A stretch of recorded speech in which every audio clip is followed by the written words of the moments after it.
Fala pessoal, seja muito bem-vindo de volta ao nosso SaraCast, nosso podcast semanal aqui na BBC News, onde a gente bate papo aí com grandes empresários, empreendedores, gestores, pessoas profissionais que estão transformando o país, principalmente relacionado à educação financeira. Hoje a gente está aqui com o meu grande amigo Leandro Trajano, né? Direto aí do Recife, diretamente, presencialmente, né? É engraçado porque que as pessoas falam de Recife, do Recife, não de Recife, né? Tem uma tradição, né? Você já percebeu isso ou não? Verdade. Tem até quem fala em Recife, apesar de nós de Recife não falarmos Recife, né? Mas é porque tem isso, né? Som do é fechado, som do é aberto, é nosso Brasil, né? Riqueza e diversidade aí cultural e de sotaques, né? Muito bom. Mas primeiro, obrigado aí pela presença, obrigado pela disponibilidade. Eu queria que, seria legal primeiro a gente de falar sobre todos os temas, inclusive um tema que acho que seria legal a gente falar sobre finanças para crianças, né? Eu lembro que a gente gravou um podcast, um vídeo um dia, mas então a gente já fala sobre isso. Mas primeiro se apresenta para quem não te conhece, né? Para o Brasil todo te conhecer aqui, né? De uma forma homogênea, né? No Brasil. Beleza, coisa boa. Que bom, Marcos, ser recebido aqui por você, né? Enfim, por sua equipe. Leandro Trajano, personal financeiro, assim que eu me intitulei no começo da jornada. E é engraçado que aos poucos pessoas vinham me perguntando, né? Olha, como é que eu posso fazer para me formar um personal financeiro também? Eu disse, poxa, existe esse bagulho agora, personal financeiro, as pessoas procurando? Se procurar no Instagram, não acha Leandro Trajano, acha primeiro personal financeiro, né? De sobrenome, Leandro Trajano. Verdade. Então, em site, a tudo você me encontra, né? Se você procura personalfinanceiro.com.br, leandrotrajano.com.br, poupar mais, investir melhor, tudo sai lá no meu site, onde dá para conhecer muito do que é o trabalho, né? Tem podcast, tem canal do YouTube, o podcast tem mais de 550 episódios aí, canal do YouTube eu acho que tá perto de 300, e claro, no Instagram, que hoje em dia é onde distribui aí para tudo do que eu trabalho, e que é um trabalho muito voltado para educação e planejamento financeiro, finanças pessoais, finanças para casais, a parte de planejamento, reorganização, reestruturação financeira, e trabalho muito com a parte educacional também de investimentos, para quem quer entrar nesse mundo dos investimentos, que você bem sabe, né?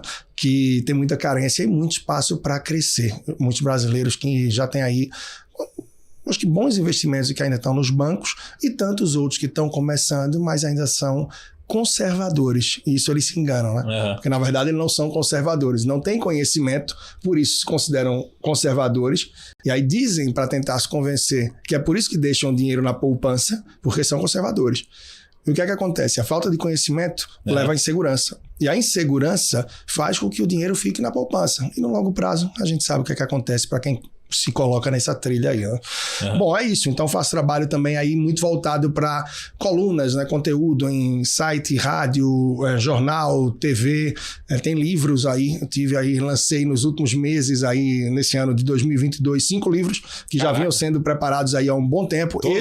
Todos recentemente, nos últimos... Isso, saíram agora entre agosto e setembro. Caraca. Nos últimos meses aí de agosto e setembro, esses voltados para o público escolar, adolescentes aí do ensino fundamental 2 e ensino médio. Então são 5 livros, porque para o ensino fundamental 2 a gente tem o livro do aluno, o livro do professor, para preparar, para capacitar, abrir um pouco a mente dele em relação a esse universo do planejamento e da educação financeira, e o livro da família, que é para que possa amarrar as 3 pontas. Não adianta nada se o adolescente não estiver bem instruído.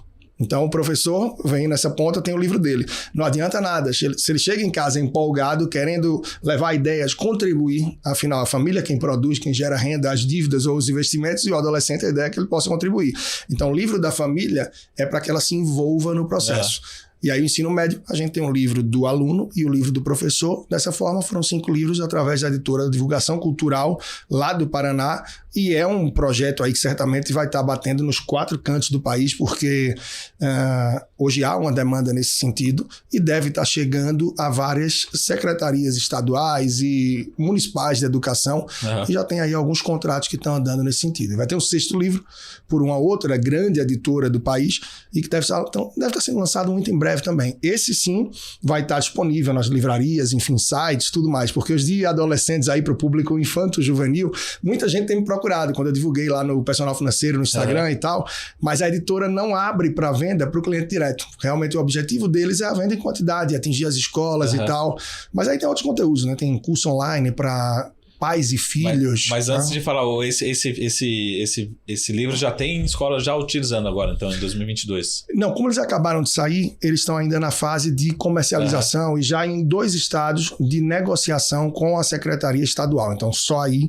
certamente, no curtíssimo prazo, já deve atingir milhares e milhares de crianças. E a ideia realmente é que chegue nos 4 cantos do país. Acho que ano que vem, nesse ano de 2023, né? Não importa quando você está nos ouvindo aí, né? Logo mais vai ter gente nos ouvindo adiante. Quem sabe pode estar em alguma escola perto de você. E claro, quem tem curiosidade nesse sentido também, poxa, isso era bom para a escola do meu filho. Sim. Procura lá Divulgação Cultural, que é o nome da editora. Tá no Google, o site deles, e pode fazer contato direto também, motivando, fazendo esse link com a escola, porque é assim um projeto muito interessante, a gente sabe, né? Essa saúde e essa educação financeira de base, se ela começa, tem tudo para transformar e mudar a realidade no futuro, é uma sementinha plantada. É o que eu estava falando há pouco, numa das rádios aí que eu tenho coluna semanal, pouco antes estava no ar e ao vivo, falando justamente sobre isso, nesse mês da criança, nesse momento aí que a gente vive, a importância da conscientização para elas, e que, claro, é importante que parta também a partir de um interesse, de uma curiosidade, um envolvimento dos pais ou responsáveis, né? Todos os livros relacionados à educação financeira. Isso, todos relacionados à educação, planejamento financeiro, e claro, a gente já vai plantando ali um pouco a semente dos investimentos que estão no guarda-chuva também do planejamento financeiro, naturalmente, né? Sim. Isso. Bom, muito boa. Já começamos com boas notícias aí, boas novidades. E voltando ali ao tema que a gente falou sobre planejamento financeiro para as crianças, né, investimentos, enfim, poupança. Eu acho que aquelas perguntas básicas assim, né? Mas antes disso, como é que está realmente a introdução desse assunto dentro das famílias, dentro das escolas? Existe essa diferença regional ainda no Brasil em termos de quantidade, de penetração? Como é que você vê no Brasil como um todo? Não, isso é interessante. Hoje, em nível nacional, pelos últimos dados aí, estatísticas que eu tive acesso, apesar da obrigatoriedade de se tratar a educação financeira como uma disciplina transversal, não é que a educação financeira deva ser uma disciplina na grade curricular, ainda não, ela pode ser uma eletiva, como esses livros vêm para que torne ela uma eletiva. Tá? Então, fantástico seria isso, e muito bom as escolas que começarem. Em muitos casos, não com o professor de matemática. Nada contra, mas esse tende a levar para os números. Juros simples, juros compostos, e muitas vezes termina afastando a criança. Afinal, educar não necessariamente precisa ser com números. Educar pode ser, sim, da melhor forma, como sim. A gente pode educar falando de hábitos, de escolhas, trazendo conhecimento, percepção, e tudo isso vai dando a base. Então, apesar dessa obrigatoriedade de ter como uma disciplina transversal, ou seja, que outras disciplinas suscitem, falem dela, tragam o tema, 80% das escolas nem sequer tocam no assunto. E muitas das que tocam ainda não têm uma metodologia, não têm uma forma regular de trazer isso. E muitas terminam trazendo através do professor de matemática e abordando de uma forma muito numérica, ou seja, a gente segue sendo financeiramente órfão. Há uma grande falta de interesse em nos orientar por parte do governo, isso na esfera municipal, estadual e federal, porque parece que pão e circo é melhor. Ou seja, quanto mais ignorante, quanto mais à margem a população tiver, parece que é melhor para os políticos, né? Por quê? Porque eles vão estar correndo, nós vamos estar correndo através do básico, de oferecer saúde, educação, lazer, segurança, alimentação para a nossa família. E se a gente está correndo atrás disso, a gente não vai olhar para o que fazem os nossos governantes nas esferas públicas aí, né? Municipal, estadual e federal. Então, o governo nos deixa fora. Se você parte para os bancos, não preciso dizer. Parece que tem lá no site de todos os bancos e é material de qualidade, educação financeira. Sim. Tem lá um link para educação financeira e é bom o material que eles têm. Todos eles, sem exceção. Pode ir da Caixa ao Santander, Itaú, Bradesco, não importa. Todos eles, Banco do Brasil, tem excelentes materiais, mas são tão bons e úteis quanto o Código de Defesa do Consumidor, que é aquele livrinho que está no lado da maioria dos caixas dos estabelecimentos comerciais quando a gente vai pagar. Quem já abriu um livrinho daquele para procurar algo que o defenda no dia? Reclama, pode postar em rede social, fazer qualquer coisa, mas ninguém vai atrás.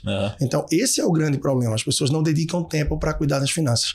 Sem dedicar tempo para cuidar das finanças, é difícil sair dessa redoma, desse grande desafio que a gente vive aí do índice crescente de endividados, que hoje chega a quase 80% aí, entre dívidas boas e dívidas ruins, a inadimplência crescente, e as pessoas querem que o mês que vem seja diferente, mas não fazem nada para isso.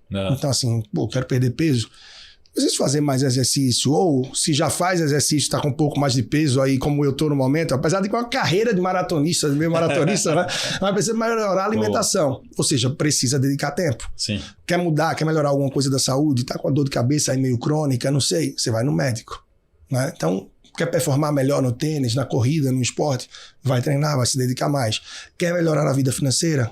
A pessoa espera virar o mês e acredita que vai dar tudo certo, mas não se dedica. Seja fazer um curso, ler um livro, contratar um serviço, nada. Então isso é um problema e que a gente pode sim ir mudando e que toda a cadeia muda. A vida de uma pessoa, da família e da sociedade. Só para concluir aí o raciocínio, então a gente é órfão financeiramente por quê, né? Governo sem interesse, banco sem interesse, a mídia, o que é que a gente assiste normalmente no intervalo de telejornal, de novelas e de jogos de futebol? Tem sempre propaganda de banco. Então a relação é um tanto quanto escusa, conflituosa. Né? Porque o que é que eu posso falar dos bancos se eles injetam muito dinheiro aqui dentro do meu negócio? Então, o que é que se oferece de modo geral? Informação de base, superficial, porque eu não vou agredir os grandes clientes e eu ofereço o que a população precisa, que é base, porque o básico é que falta. Então a gente não tem do governo, dos bancos, da mídia e das escolas e das faculdades também não. Frequentemente eu atendo aí médicos, advogados, personal trainer, nutricionistas, mais diversos profissionais que constatam rapidamente isso, Marco. Eles dizem, a gente não vê nada disso na escola. Sim. Como é que a gente vai abrir um escritório, um consultório, um negócio se a gente não vê nada disso? E aí, por fim, quem é que pode salvar a gente depois do governo, do banco, da mídia, das escolas e faculdades que não oferecem? A família. Aí a família, aquele núcleo vai dar a base. Mas como vai dar a base? Se eles também não tiveram de forma alguma. Sim. Então, a gente tem que começar a mudar isso.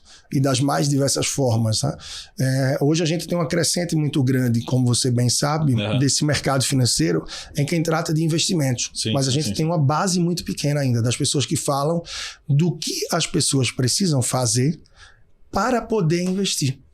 Então, hoje, dos tantos que trabalham com planejamento financeiro, que é o grande guarda-chuva, tendo tudo isso dentro dele, maior parte fala de investimentos. Até porque tem um retorno, tem um mais interessante aí para os profissionais, mas a base não é tão trabalhada. É claro que ainda tem muito mercado para quem trabalha com foco em investimentos. Afinal, muita gente está aí apenas em banco, enfim, tudo aquilo que a gente sabe. Sim. Talvez quem já te acompanha de perto aqui domine bem isso, mas se o trabalho for fortalecido lá na base, em décadas adiante, talvez não na nossa geração, mas para os filhos se seguirem essa carreira e tal, vão ter muito mais recursos para trabalhar, porque a gente vai ter brasileiros mais conscientes, né, mais educados e saudáveis financeiramente. E isso poderia partir de algo maior do que a gente, né? De políticas públicas, das grandes empresas e mais. E uma pergunta que até eu fiz uma provocação um dia é o seguinte, assim, mas o meu banco aqui ele está me oferecendo um cartão de crédito gratuito, né? Ou qualquer outra coisa gratuita, né? Mas o que falta realmente na população brasileira, mundial, realmente, para entender todo o ecossistema? Porque você está olhando ali só para um ponto que eu falei assim, se é gratuito para você, provavelmente tem alguém pagando muito caro. Pode ser você mesmo, pagando muito caro, né? Você é o produto, ou outra pessoa, o seu vizinho está pagando algo muito caro. Mas a gente não consegue entender, assim, e falta muita transparência também, né? Assim, a gente não sabe realmente o que são as cobranças de fato, são cobranças meio implícitas, disfarçadas, enfim. O que realmente falta, se você vê alguma luz no fim do túnel, no sentido, por exemplo, vou pegar um exemplo aqui simples, mas parece que em alguns pontos da Europa já está meio avançado, um pouco mais avançada, a gente tem as fintechs também incomodando algum ponto, mas será que realmente a gente vai ter mudança? Né? Porque às vezes a gente olha de um ponto melhorando, mas a outro ponto, por exemplo, tem muito ainda para acontecer e parece que não tem vontade, às vezes do próprio sistema, da parte da esfera pública, não tem vontade, realmente parece que está...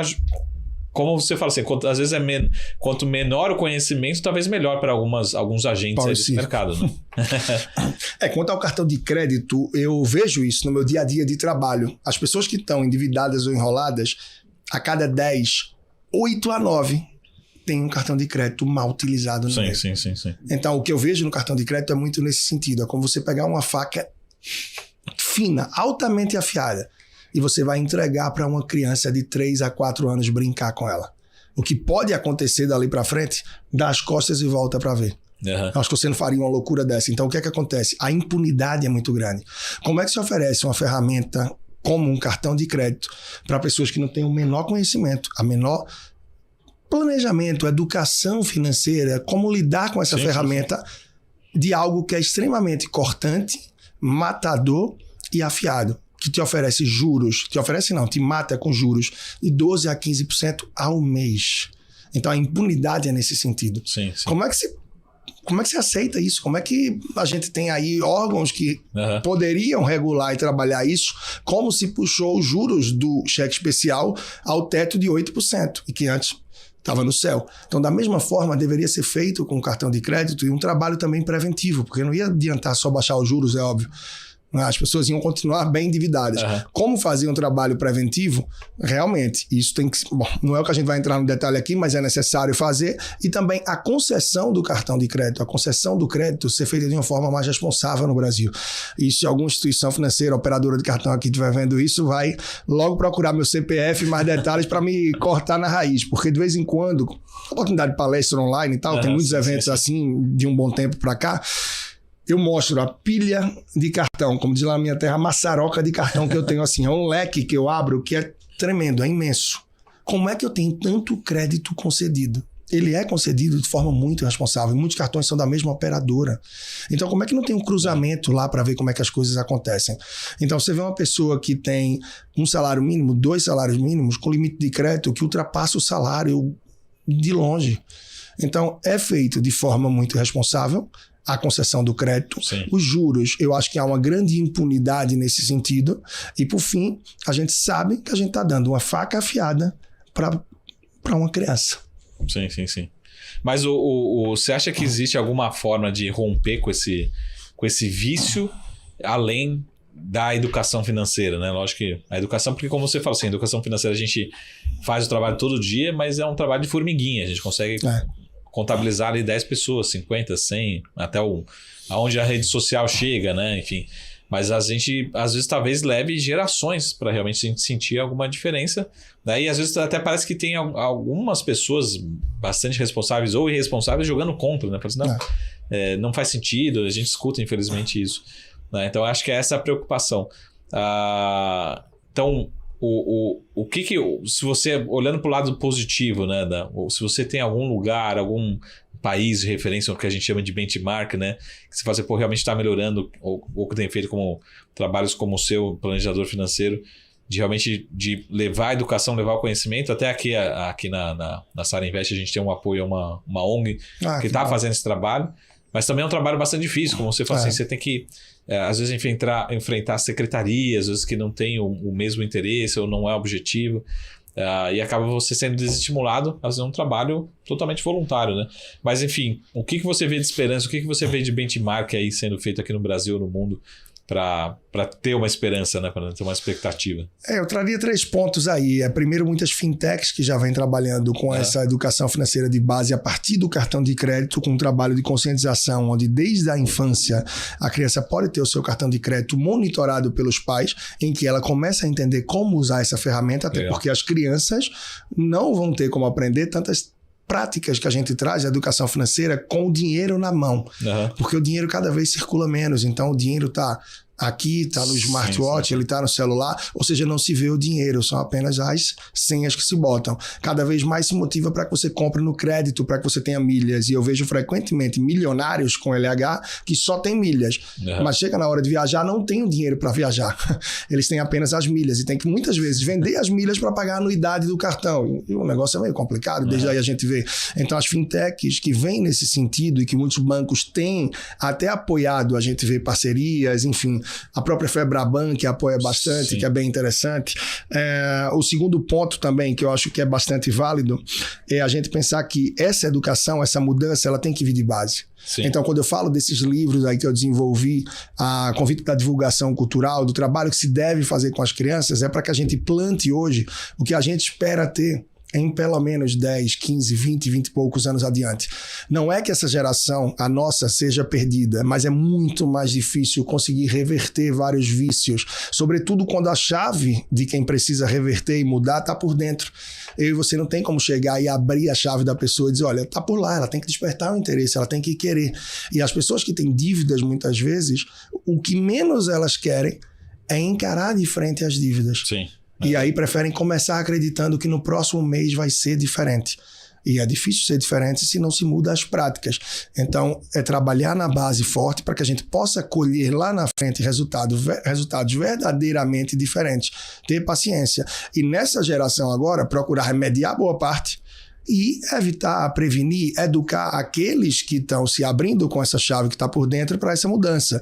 E como a gente vê de benchmark, o que você traz aí, na maior parte do mundo não existem, por exemplo, as compras parceladas. Uhum. Então, o cheque pré-datado é coisa de brasileiro. Né? Então, a gente já vem agora com um Pix garantido, já está aí. A gente tem muita coisa que é interessante. Afinal, a nossa criatividade sempre despontou nos mais diferentes sentidos. Sim. Mas as compras parceladas é que preocupam muito. Sim. Eu pego frequentemente clientes que têm uma quantidade matadora de compras parceladas. E aí eu faço um fluxo daquelas parceladas para que ele tenha na tela a percepção de quanto aquilo vai pesar e aplico aí 2, 3 estratégias que quem realmente se apropria delas muda todo o ciclo, é impressionante. Mas eu deixo claro com a pessoa, olha, o resultado não vai vir com um mês, não vai vir com 2, não vai vir com 3, mas você vai começar a ver o fluxo mudar. Então, primeiro, essas fintechs que vêm desenvolvendo trabalhos de educação e de envolvimento da família com as crianças em relação ao uso do cartão de crédito, acho que aí tem uma semente muito forte que pode crescer e que tem um potencial enorme. Segundo, acreditar e começar o mais cedo possível. Isso tem que partir de um Ministério da Educação com mais força e não como uma disciplina transversal para que possa evoluir de fato e a gente plantar essa base. E terceiro, algumas práticas de cartão se mudar, como limitar mais o número de compras parceladas, e isso pode ser uma variável de acordo com o perfil da pessoa, com o score ou com o que tiver. Hoje, ao contrário, a gente vê possibilidades de parcelar em 24 meses no próprio cartão de crédito. Então tem gente que está fazendo feira de supermercado para pagar em 24 meses. E assim, isso eu não estou só criticando, eu entendo o desafio e o desespero dessa família para estar recorrendo a isso. E que, claro, aí não vai se dever só à falta de organização financeira, mas talvez a falta de oportunidade que não dá uma condição de viver e a pessoa está sobrevivendo ou nem isso.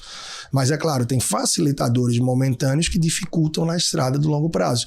E aí, por fim, se a gente for ver também, tentar contribuir o que não é preventivo, mas que ajuda a tentar reduzir o índice de endividamento e que cada vez mais morde, penaliza e crucifica, inclusive a mente das famílias, em relação aos juros, que são abusivos, excessivos, a gente sabe. O Brasil perde o quê aí para Madagascar, nas últimas pesquisas, nada mais. Não é à toa que a gente sabe, para investir ainda é um Eldorado aí da vida, ainda é um oásis, né? Agora, para dever, ou seja, juros contra é uma faca, juros a favor é um trampolim.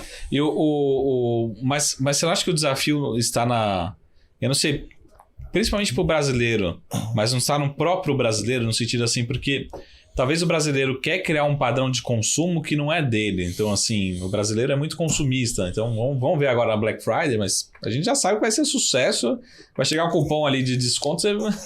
Sempre quebrando recordes do ano anterior. E você fala de cupom, Marco, desculpa te interromper, mas, por exemplo, na hora do almoço, é claro que os aplicativos aí de entrega já tem isso programado, já tem algoritmo, já vê quem aceita mais, quem é que vai lá através da entrega grátis. Então é 11 horas, 11h40, quando começa a apertar a fome, quando você olha pro celular, tem um push lá, tem uma notificação dizendo, olha, hoje a entrega é grátis, hoje você tem um cupom de desconto naquele restaurante que você adora, e por aí vai. Então a gente é muito tentado, a gente é muito influenciado a consumir e consumir cada vez mais. Sim. E aí vem a questão do status e tantos outros gatilhos que a gente se permite e que terminam por nos levar ao quê? A usar e gastar além do que a nossa capacidade permite. E quem é que está na mão para poder facilitar isso? O cartão de crédito. Porque a pergunta é assim, como no dia a dia que você lida com as pessoas de fato, porque uma coisa é o Excel, é o livro, né? Mas outra coisa é a pessoa mesmo ali, né?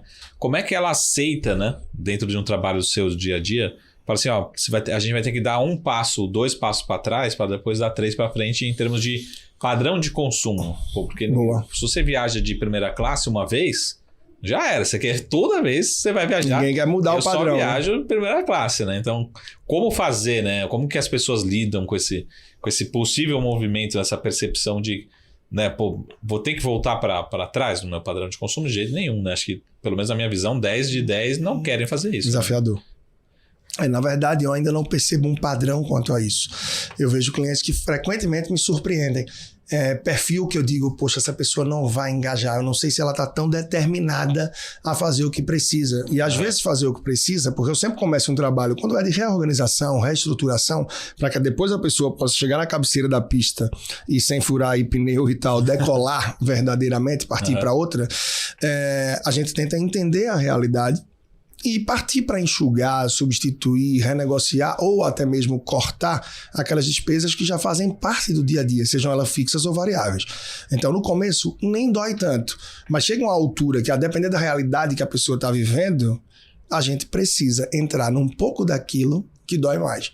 É tirar uma secretária de casa, passar a ter diarista, é orientar para, em vez de 2 carros, passar a ter 1, a depender, ao invés de 2, usar um... Enfim, vai depender do padrão. Sim. Então, eu tenho aí clientes desde que recebem muito mais de 100 mil por mês e clientes que recebem aí menos de 10, na faixa dos 5, dos seus 15 a 20, enfim, os mais variados perfis e que acreditam no trabalho que vem, tá? Mas nem todos engajam de primeira. Por quê? Porque, como você falou, é muito doloroso começar a reduzir coisas, sobretudo porque normalmente o resultado não vem de imediato. E eu acho até importante que não venha, eu costumo dizer, porque se o resultado vem muito rápido, é como aquela pessoa que perdeu peso rápido. Termina que ela volta com peso rápido e não vê consistência. Então, se o resultado vem aos poucos e é plantado com essa consistência, tende a, mesmo depois do fim do trabalho, a pessoa conseguir fazer uma manutenção e ter uma continuidade. E muitas vezes o resultado não vem rápido, por quê? Porque muitas dívidas já ficaram no passivo, que estão naquele nível de devo, não nego, pago quando puder. Né? Então, ali dívidas estacionadas e outras até estão no fluxo do mês. Estão sendo descontadas ali da renda, do salário a cada mês. Só que muitas delas vêm no cartão de crédito, como as compras parceladas ou as do rotativo. Então, essas eu não vou ter como tirar. Só quando as parceladas acabarem, só quando esse rotativo for baixando e quando as minhas escolhas forem permitindo reduzir as despesas fixas e variáveis. Então, é um processo que não é simples, é bastante interessante, mas para a maioria é doloroso. Mas aqueles que se engajam, que realmente se envolvem, veem resultado sim e é transformador, né, Marco? Porque você passar a dormir mais tranquilo, a oferecer um pouco mais de lazer, alimentação, possibilidades a si mesmo e, óbvio, a sua família. Isso, inclusive, é o que eu faço muito, de trabalho em empresas, né? Sejam workshops, treinamentos ou principalmente palestras, porque a palestra a gente dá um insight. A pessoa percebe que, opa, eu consigo fazer isso, consigo transformar. Peraí, essas pequenas atitudes, eu consigo fazer isso. Então, por que isso é importante para a empresa? Porque se o meu funcionário está conseguindo oferecer saúde, mais segurança, mais tranquilidade, alimentação, educação, o básico para a família, ele chega no trabalho mais tranquilo. Mais tranquilo, ele vai ter mais foco. Com mais foco, ele vai estar mais produtivo. Estando mais produtivo, o que é que ele faz? Ele traz mais resultado para a empresa. Então é toda uma cadeia que precisa ser trabalhada e que a saúde da gente vai muito além da saúde física, da saúde emocional e tem também esse viés, óbvio, da saúde financeira. E que não é tão fácil a gente manter todos esses pés aí equilibrados para que a gente consiga ter uma vida verdadeiramente saudável. E esse é um desafio da maioria das pessoas no dia a dia, sem sombra de dúvidas, né? Falando um pouquinho a gente tá gravando esse podcast hoje aqui na Semana das Crianças, né? Que a gente chama. Isso. E aí eu tava lembrando aqui, consultando um nome para não falar errado, que tem um filme novo na Netflix que chama Telefone do Mr. Harrigans, né? Um filme novo. E é engraçado que chega no momento de um filme, né? Ele recebe ali uma herança ali de uma pessoa que ele prestava um serviço, esse garoto, e aí ele deixa lá um testamento e falando sobre como está na cultura, né, do estrangeiro, principalmente do americano, realmente de fazer esse planejamento de longo prazo, sobretudo ali na infância, na juventude, para a faculdade, enfim, para a pós-graduação. E ele fala assim, pô, estou te deixando um recurso, esse recurso é $800 mil, ele vai te cobrir 100% da faculdade e também você vai poder escolher uma pós-graduação com esse recurso e além da aplicação financeira, de quanto render também esse recurso, você não vai gastar tudo de uma vez, você também vai sobrar um pouco, você pode gastar como você quiser. Então, é uma aula ali, em coisas de alguns minutos, dá uma aula de educação financeira que a gente não tem no brasileiro, né? Então, acho que aquela pergunta assim, falando um pouco de criança, né? Quando começar, né? O que fazer, qual que é a melhor sugestão, assim, lógico que não tem fórmula certa, mas acho que o mais importante é fazer, né? Então, assim, que a gente pode, o que você instrui, né, no área do planejador financeiro, principalmente pensando na adolescência, na faculdade, né, na independência realmente dos filhos, né, independência. Tem várias formas, né? Eu gosto de falar, por exemplo, a ida ao supermercado, onde a gente sabe que a maioria delas não são nada tranquilas, né? A gente tá na pressa, porque a gente vive na pressa, então a gente quer ir no supermercado, fazer as coisas rápido e partir, seja para o que for, para o compromisso, para o vinho, para a cerveja do fim de semana, para o aniversário, simplesmente para descansar. Então dificilmente a gente vai fazer aquilo que eu falei minutos atrás, dedicar tempo para cuidar das nossas finanças e começar a plantar a sementinha ali nos pequenos. Então que tal, uma vez no mês que seja, fazer o supermercado, mesmo que seja uma compra pequena, aquela feirinha da semana, dos complementos, chamar filha, vem cá, vamos ver o que é que tá faltando. Mesmo que você faça algo trabalhado por cima, só para orientar. Sim. Olha, bota aí uma palma de banana, uma dúzia de ovos, a gente vai comprar aqui meio quilo de peito de frango, 1 quilo de arroz, 1 quilo de feijão, uma água sanitária e um detergente líquido. Alguma coisa mais? Não, nada. O suco de laranja que vai levar para a escola? Beleza, tá anotado aqui. Mais alguma coisa? Checa ali com quem mora mais em casa, mamãe, papai, enfim, avós. Pronto, é isso. Então bota essa criança, esse adolescente para ser o guardião do carrinho. Só entra naquele carrinho o que tiver na lista. E cada coisa que tiver na lista, ela dá o check. Se for uma criança já adolescente, um pouco maior, pede para se envolver pesquisando daquele item qual é o que tem o melhor preço. E ele anota o preço do lado. Anota o preço do lado, tá? E aí, por fim, se vier colocar algum item que não está na lista, só pode ser colocado se os 2 ou os 3 ali justificarem, tiverem mais ou menos de acordo. É uma forma de você fazer várias coisas, né? Primeiro, mostrar a organização. Eu vou comprar apenas o necessário. O necessário a gente analisou antes com base no que faltava em casa e que está na lista. Ponto 1.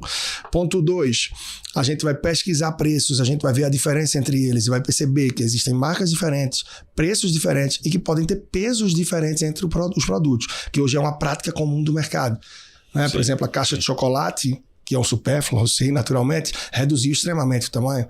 Um achocolatado dos mais, o mais famoso ainda, dos 2 mais famosos, reduziu de 200 ml para 180 e o preço se manteve. E essa mesma marca reduziu a quantidade de leite em pó e o preço também se manteve.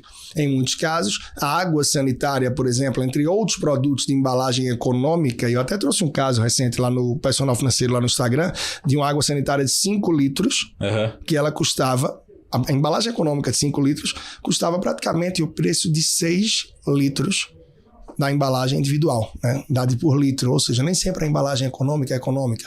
Então, a ida ao supermercado, das mais diversas maneiras, ela pode ser muito educativa. Então, sim, várias coisas. Pode-se começar com a criança de 6, 7 anos, a pegar os itens, a assumir ali o carrinho, a simplesmente riscar os itens. E à medida que vai crescendo, a gente pode ir envolvendo mais. Várias pessoas, inclusive do nosso meio, são contra a mesada. Por quê? Sim. Porque eu quero que o meu filho corra atrás do dinheiro dele. Não, que ele vai produzir. Não, porque eu não vou deixar nada. É bonito, é poético. Mas qual é o problema que tem você dar uma mesada, uma semanada e começar a ensinar o seu filho a lidar com o dinheiro? Porque eu nunca tive. Sim, mas isso não muda nada. Você pode fazer um trabalho de conscientização nisso. E você não perde nada com isso, você não está criando um ser preguiçoso. Você está educando ele, agora não só no viés parental, no viés familiar, no viés esportivo, mas no viés financeiro, que nos faltou lá atrás. Então tem as mais diversas formas para que a gente começar. Existem aí inúmeros livros hoje que falam, inclusive, como eu pretendo também escrever um, que era a ideia do meu primeiro livro, que é um livrinho de história mesmo, com ilustrações, para crianças ali na primeira infância, aquele que você vai ler antes de dormir. Então, eu estou comprando vários, para que sirva de referência, de ideia e tal, porque já que era a ideia do primeiro dos 6 e ele não saiu pelos convites, as oportunidades que teve de editora, eu ainda tenho essa ideia. Então, o que é que eu estou lhe dizendo? Que existem vários livros hoje que falam sobre educação financeira para essa primeira infância, que pode ser muito interessante de se introduzir. Tem aí uma caixinha daquelas de perguntas e tal, que fala sobre finanças para crianças.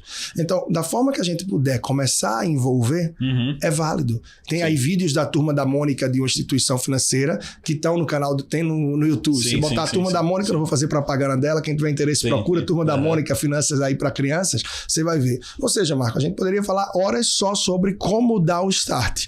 A questão é parar, dedicar um tempo para que possa fazer isso das formas mais simples possíveis. E lembrando, nem sempre se começa com a mesada. Pode ser a quinzenada, ou se a criança for muito nova, ali dos seus 6, 7, até os 8 anos, por exemplo, a semanada. Para que caso o dinheiro acabe muito rápido, imagina só que você dá mesada, na primeira semana o dinheiro acabou, e ela vai ter que esperar 3 semanas, o que para a criança é uma eternidade, para aprender novamente a lidar com o dinheiro. Então, dá cada semana, o dinheiro acabou na quarta, segunda já recebe de novo, ou domingo. E aí ela vai ter uma nova chance de fazer esse dinheiro durar mais, de ver que pode fazer escolhas, que é importante guardar um pouco, que eu não posso gastar por impulso. E aos poucos a gente vai trabalhando o conceito e mudando o que a gente espera lá no futuro. Precisa dedicar tempo para isso, educar e viver, né? Tá com nossas crianças. Sim. Pelo menos lá em casa, meu filho, a criançada tá trocando lanche por figurinha, né? Agora, né? Era o assunto que eu ia falar, eu ia puxar isso. Figurinha da Copa, eu não sei, porque não é puxando a sardinha pra mim, mas eu tô vendo muita gente agora falar, e eu acho bacana que várias pessoas estejam falando isso, mas eu não tinha visto ninguém falar até eu tocar no assunto. Já bem mais aí de um mês atrás, quando eu falei que sim, eu vou levar o álbum da Copa e o meu filho vai colecionar figurinhas. E aí algumas pessoas já, mas vai gastar R$700? Vai gastar... Gente... Eu poupo em várias coisas para que eu possa gastar em outras que vão ser verdadeiramente interessantes.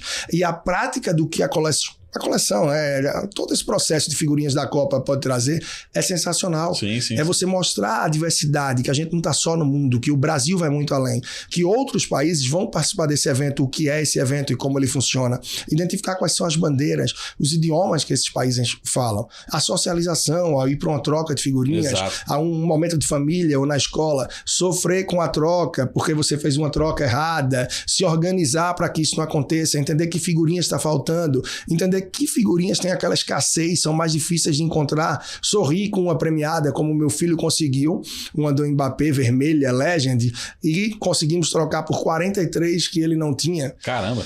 43 que não tinha, entender o preço das figurinhas, não é? Que a gente não precisa estar comprando. Meu filho já colocou no Mercado Livre já o Legend dele, à venda. Foi? R$6.000. Nossa. Não apareceu comprador, né? Mas tinham lá à venda, né? Então tamo lá, né? Enquanto tem sonho, né? Qual é a dele lá que tá valendo 6 mil? Acho que é do Neymar, né? Do Neymar, a Legend do Neymar. Vamos ver quem paga, né? Chegaram a colocar alguns lá por 14 mil, enfim. Nossa Senhora.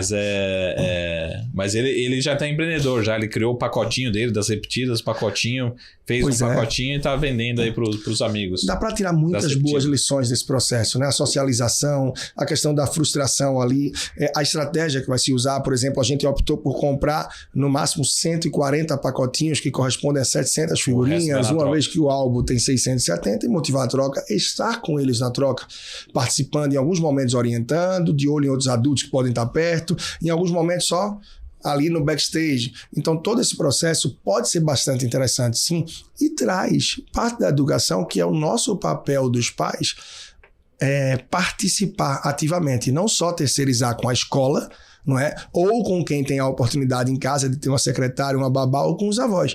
A questão é essa. Mais uma vez, muitos pais fazem o quê? Trabalham e estão cansados. E querem desopilar, tomar uma coisinha, curtir e tal, e poucos momentos são dedicados aos filhos. E a gente quer que eles sejam lá na frente excepcionais. Como? Eu não sei. Então, é uma coisa que, por exemplo, hoje eu prezo muito, esse equilíbrio, procurar o que eu tenho trabalhado muito, que é a questão do suficientismo, que dá aí tema para um outro podcast. Né? Porque a gente termina exagerando muito em tudo, querendo fazer muito tudo exponencial, tudo escalável. E a relação com meus filhos, como é que tá? E o que eu espero deles adiante, o que eu vou oferecer, e com meus pais se ainda são vivos, e comigo mesmo, né? E por aí vai.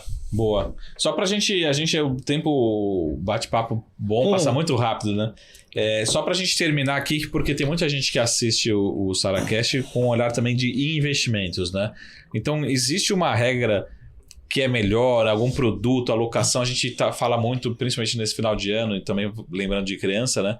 De filhos, de herança, né? De sucessão, a gente lembra muito da previdência, né? É o melhor veículo? Como que montar esse portfólio, essa sucessão, né? Pensando na parte de investimento agora, né?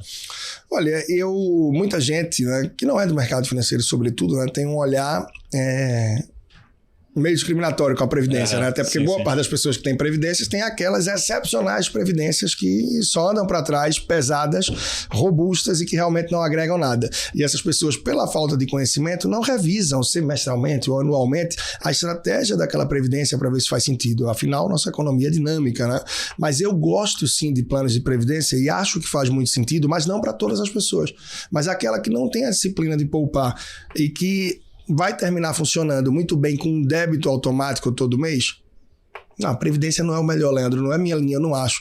Olha, eu também, para mim, para o meu filho, não é o que trabalha. Mas a gente tem a disciplina, eu tenho o conhecimento e a gente tem como fazer de outra forma. Mas, claro, a depender do momento, né? Porque a gente sabe que a Previdência traz aí várias outras questões tributárias, sucessórias, que são muito favoráveis. Pensando na criança, eu acho que vai depender um pouco do perfil dos pais. Se realmente tem essa disciplina e o conhecimento para investir, de repente diversifica um pouco mais, aproveita o momento, como nos últimos meses eu peguei ótimos pré-fixados aí pro meu filho, em alguns momentos aí algo da renda variável, que a gente sabe que tem muita promoção aí, muito desconto no momento, ele tem uma carteira que está aí de 65% para 70% em renda variável. Por quê? Porque pode enfrentar isso, não tem problema, é para longuíssimo prazo, tá? Mas eu acho que para quem não tem essa disciplina, para quem não tem essa recorrência de estar poupando e esse conhecimento, não tem esse tempo, a Previdência pode sim ser uma ótima ferramenta. Agora, claro, bem escolhida, com uma boa percepção, para que não pegue aí um PGBL progressivo e que bote uma bomba no colo. Então, procurar conhecimento, orientação e fazer uma boa previdência que não precisa ser lá conservadora, por mais que a pessoa seja, né? Ter aí um pouco, sim, de renda variável, por que não? A tranquilidade de saber que é para longo prazo e pelo menos uma vez ao ano, ou se der uma vez a cada 6 meses, revisa um pouco esse plano, cutuca lá o seu assessor de investimentos ou, enfim, o seu corretor lá, para que ele possa acompanhar como é que está isso. E vai também fazendo ajustes no valor do aporte, ao menos anual esse ajuste, que certamente lá na frente você deve ter aí algo bem interessante para contribuir com as próximas fases do seu filho, né? E claro, investimentos, aí a gente falaria há muito tempo, eu acho que dá para diversificar bem também e se divertir muito com o que vai estar aprontando para o futuro do seu filho. E daqui a alguns anos, quem sabe, começar a envolver ele também, mostrando como é que é isso aí que está se construindo. A gente só lembra de alguns pontos, né? Só quando vai ter a declaração do imposto de renda, né? Verdade. Caramba. É verdade. Preciso lembrar desse assunto. Bom, muito bom, Trajano. Muito obrigado pela... mande um abraço lá para a família Trajano, que a gente sabe, né? Você é parente. E vamos marcar mais vezes. Muito obrigado. De novo... Personal financeiro é mais fácil de encontrar, né? Isso. Todas as redes sociais. Isso. A partir do Instagram, Personal Financeiro, no link da bio, você encontra todos os outros. leandrotrajano.com. E se você for em qualquer plataforma de podcast ou no YouTube procurar por Leandro Trajano, você vai me encontrar também. E aí sempre um prazer estar por aqui com você, enfim, presencial, online, como a gente fizer. Em breve, quando estiver em São Paulo de novo, certamente a gente deve estar encontrando. Recife, próximo a gente faz Recife. Tá perto de ir pra lá, né? Simbora, com certeza. Um grande abraço, meu amigo. Muito obrigado. Muito obrigado. Esse foi o nosso Saracast de hoje, batendo um grande papo aqui com o Leandro Trajano. A gente se vê aqui na semana que vem no nosso Saracast. Até mais. Tchau.